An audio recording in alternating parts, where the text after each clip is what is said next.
200 people evacuated during fourth alarm fire in Apley Chau. Skippers in Lama ferry collision face 39 manslaughter charges each, and North Koreans celebrate on the streets as their leader threatens war.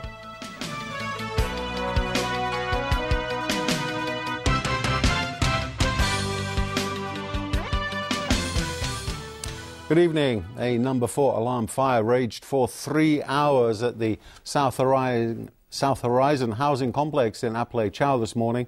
About 200 people were evacuated from their homes as firefighters battled the blaze.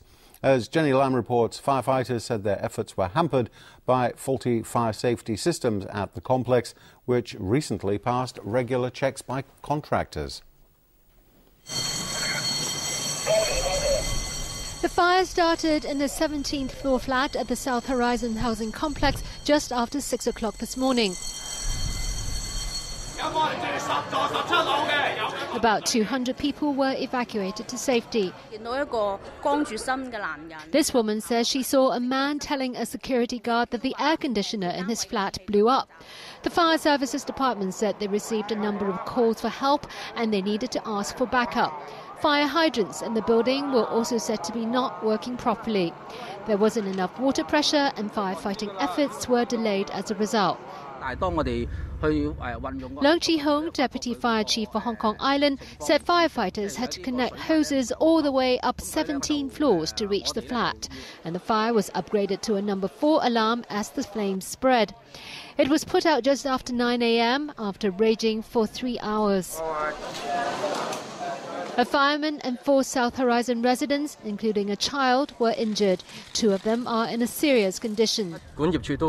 Mr. Wong, who works for the company that provides fire safety facilities at the housing complex, claimed afterwards that everything was in working order before the fire started.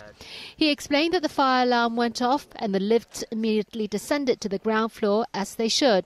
He believes the fire could have then caused short-circuiting in the system, resulting in insufficient pressure in the hydrants, but he could not explain how that could have happened. Every floor of the buildings is fitted with fire hoses and hydrants. They were fully inspected last July and also went through a routine check 3 weeks ago. Everything was said to be in good working order. Investigations are underway into the cause of the fire. Jenny Lam, TVB News. The 2 coxswains involved in last year's National Day ferry collision near Lamma Island have each been charged with 39 counts of manslaughter.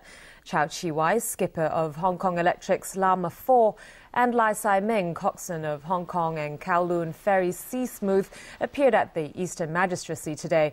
The magistrate has adjourned the case until May 9th to allow the prosecution time to transfer the case to the High Court.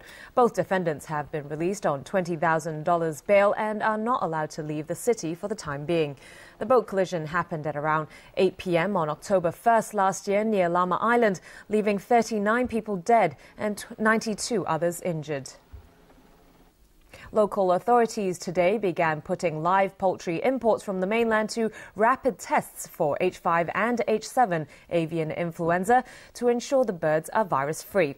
Meanwhile, Secretary for Education Eddie Ng says the government has also stepped up checks on cross-border students for flu symptoms. Mainland authorities have so far confirmed 33 cases of H7N9 bird flu infection, with 9 cases resulting in death. Andrew Lau reports. All live poultry imports from the mainland currently enter Hong Kong by way of the Man Kam Tow control point. Starting today, Food and Environmental Hygiene Department officials will verify at the border crossing that the birds have health certificates issued by mainland authorities. They will also take about 30 samples from every 1,000 chickens for rapid tests for H5 and H7 avian flu. Results will be available in 4 to 5 hours. These chickens will be held at the Cheung Sha Wan Temporary Wholesale Poultry Market until they have been confirmed virus-free. Meanwhile, Secretary for Education Eddie Ng visited a primary school in Wan Chai. The school has raised its level of alertness and set up a crisis management team to coordinate various preventive measures against influenza. We've also stepped up checks on cross-border students, Ng said. They have to follow the same rules as local students, such as having their body temperature checked every day. Ng said the administration will continue to provide schools with timely advice and guidelines on the prevention and control of communicable diseases. In Shanghai, a 4-year-old boy who fell ill with the H7N9 virus has now recovered. Mainland authorities are now working on a vaccine, which is expected to be ready within 7 months. Andrew Lau, TVB News. Turning now to the latest developments on the Korean peninsula.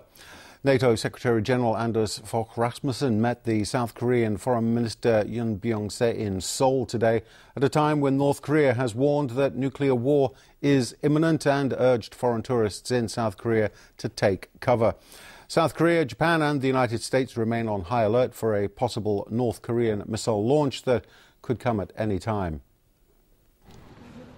For more than a month, Pyongyang has issued almost daily threats warning of an impending thermonuclear war. But today, state media toned down the rhetoric, for a few hours at least, and turned its attention to celebrating another milestone in the history of its ruling Kim dynasty. Residents of the capital were out on the streets celebrating leader Kim Jong-un's appointment as first secretary of the Workers' Party exactly a year ago today.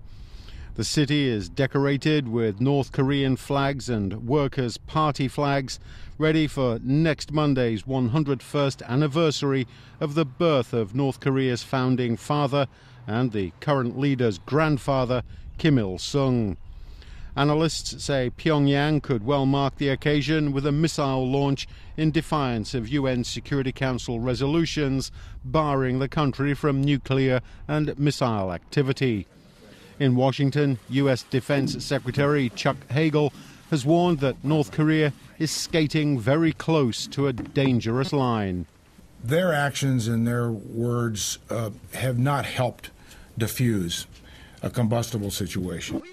Describing Pyongyang as unpredictable, Hagel said the United States is ready to respond to any North Korean provocation, including a missile launch. But despite the threats, most observers agree that Pyongyang has no real intention of setting off a conflict that would almost certainly bring about its own destruction.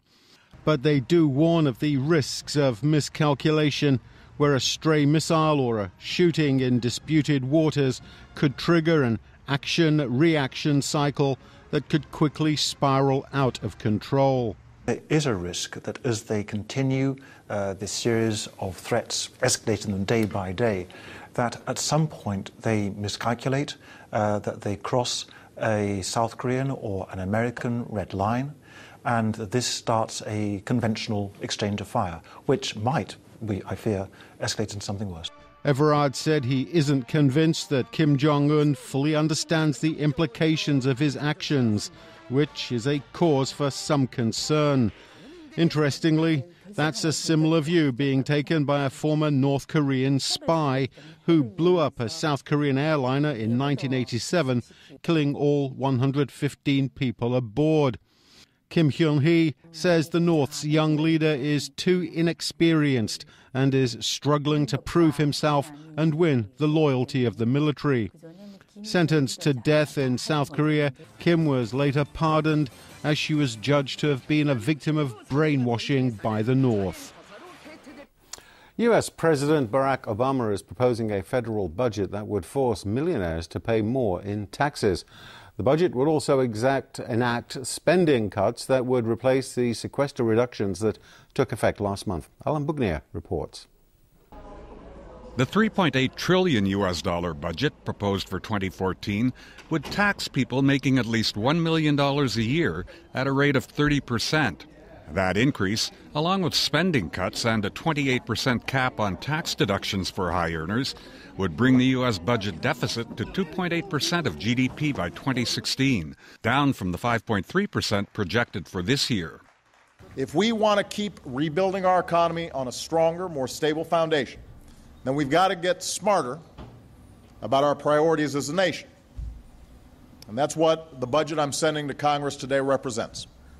A fiscally responsible blueprint for middle-class jobs and growth. Early indications are the budget will have little chance of passing through Congress. It was quickly dismissed by Republicans. It's not a serious plan. For the most part, just another left-wing wish list. Why don't we find the common ground that we do have and move on that? The President got his tax hikes in January.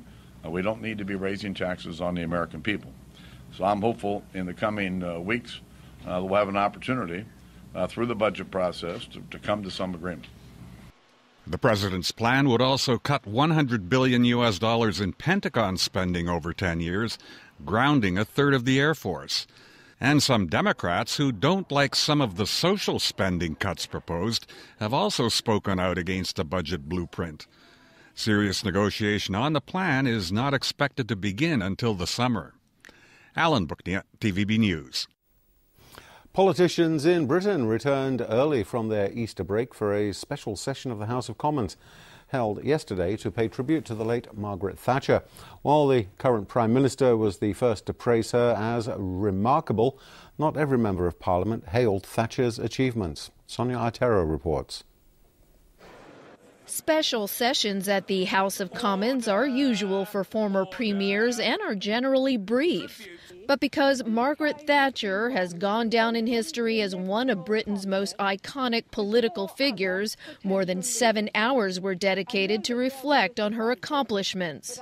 Let this be her epitaph, that she made our country great again. And I commend this motion to the House. Yeah.